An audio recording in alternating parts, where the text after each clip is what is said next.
Hi there, hope you feeling good. The film opens with a group of children exploring a prohibited cave for scientific purposes. 10 minutes down the road, they spot something dreadful. One of the girls makes the decision to go outside and summon assistance.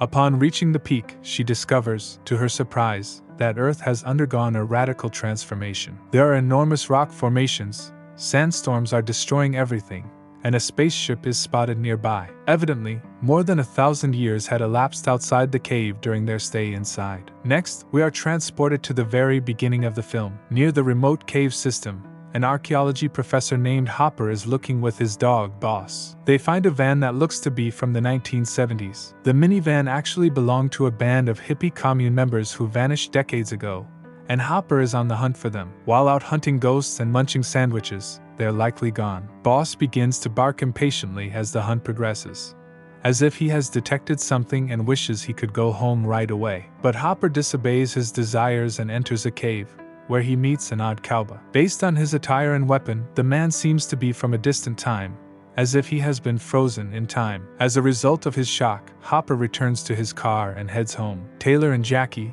his students, are there to greet him and express their excitement about starting their new exploration trip. Their disappointment is palpable when Hopper breaks the news that he will be traveling solo due to a change in plans. He quickly returns to the cave after collecting what he needs. While exploring the cave, he comes across an eerie lair that acts as a barrier between the cave and the outer world. The moment Hopper steps foot in the lair, the frozen man begins to thaw, despite his initial skepticism. Next, the class decides to find their professor after 2 days of not hearing from him.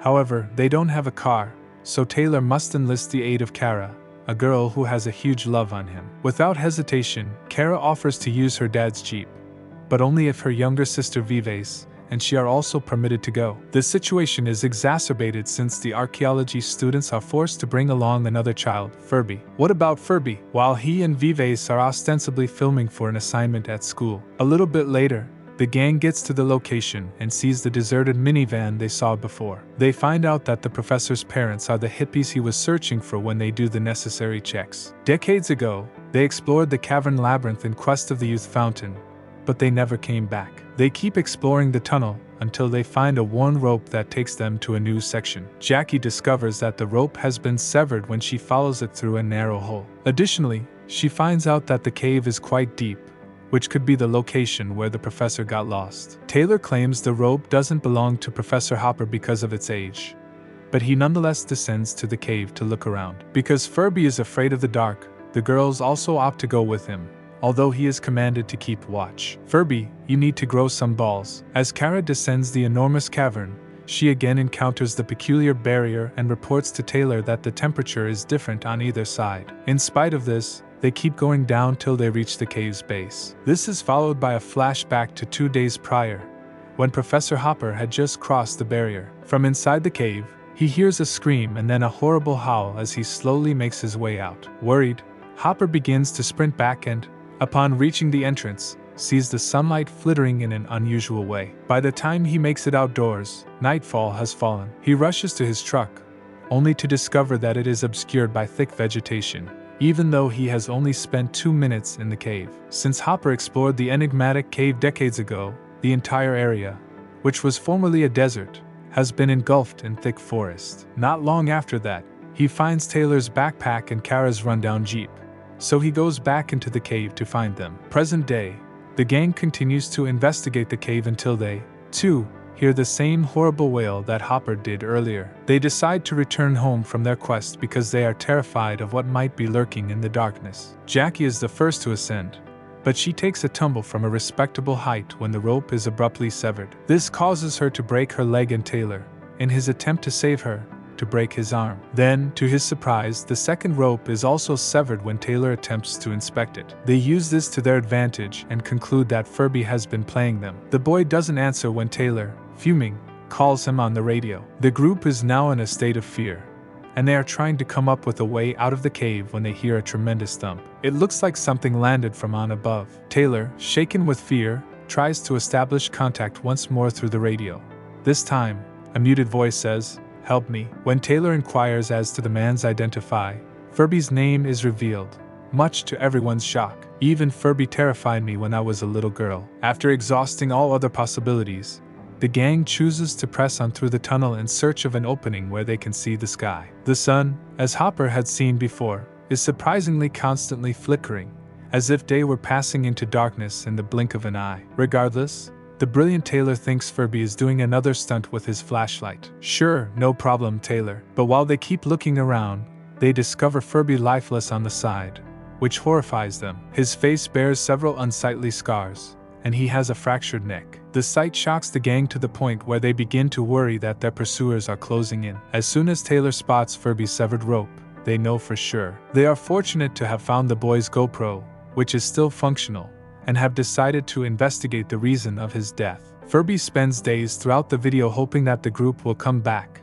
but they never do. He uses the radio, yells through the cave's many openings, and even throws rocks at them in the hopes of getting a clue, but to no avail. When he's bored, he takes a stroll around the neighborhood and finds a 1970s minivan belonging to a hippie. Inside, he finds a journal. The enigmatic cavern is said in the journal to have a spring of youth that has curative powers and can even resurrect the dead. This is why Hopper's parents ventured inside the cave.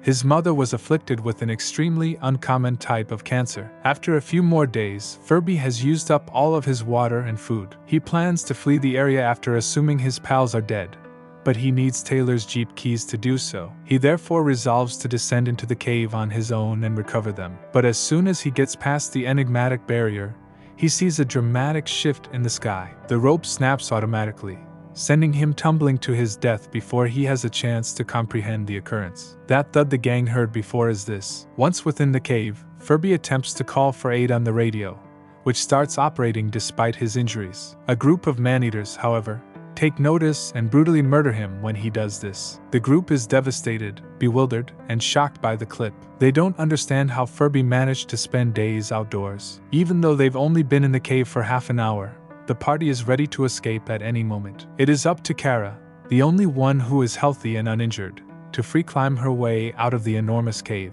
Taylor gives her a beacon before she leaves so that she may notify the authorities at the first hint of trouble. Kara manages to escape the cave after a little fight. What she sees, though, stuns her. A once verdant woodland has given way to an inhospitable wasteland, and sandstorms are approaching from afar. Kara continues to cough in fear due to the extremely low oxygen supply. She scales a nearby rock in an effort to receive a signal from the beacon. As predicted, Kara receives no signal.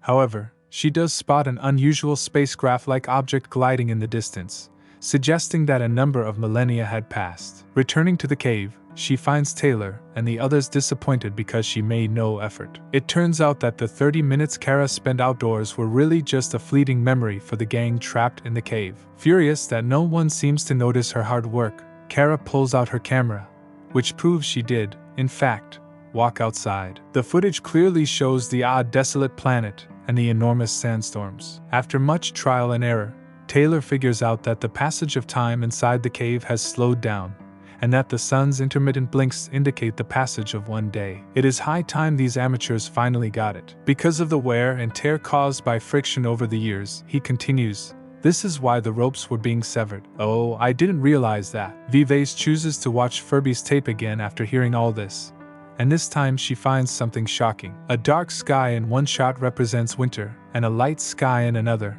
representing the sky's shifting tint. This proves that a year passes in the cave for every second that passes outside. The group is even more determined to flee once the discovery terrifies them. After Kara regains her strength, she tries to escape the cave once more. However, at that very moment, a ladder that looks like it came from the future appears out of nowhere. Everyone immediately begins to retreat as a gigantic, extraterrestrial-looking entity begins to descend. Upon entering the cave, the extraterrestrial finds himself unexpectedly attacked by a savage man-eater. The two get into a battle, but the enormous extraterrestrial quickly subdues the man-eater and uses a sophisticated electronic gadget to bind him. Then he begins pursuing the gang, which sends them running in terror. Following some time, Taylor and the gang reach an enigmatic location where a swarm of man-eaters is consuming its most recent prey. The cowboy seems to be the same one at the beginning of the film. Regrettably, the man-eaters spot the humans and start chasing after them, buying others more time to escape. Taylor gives his life for the cause,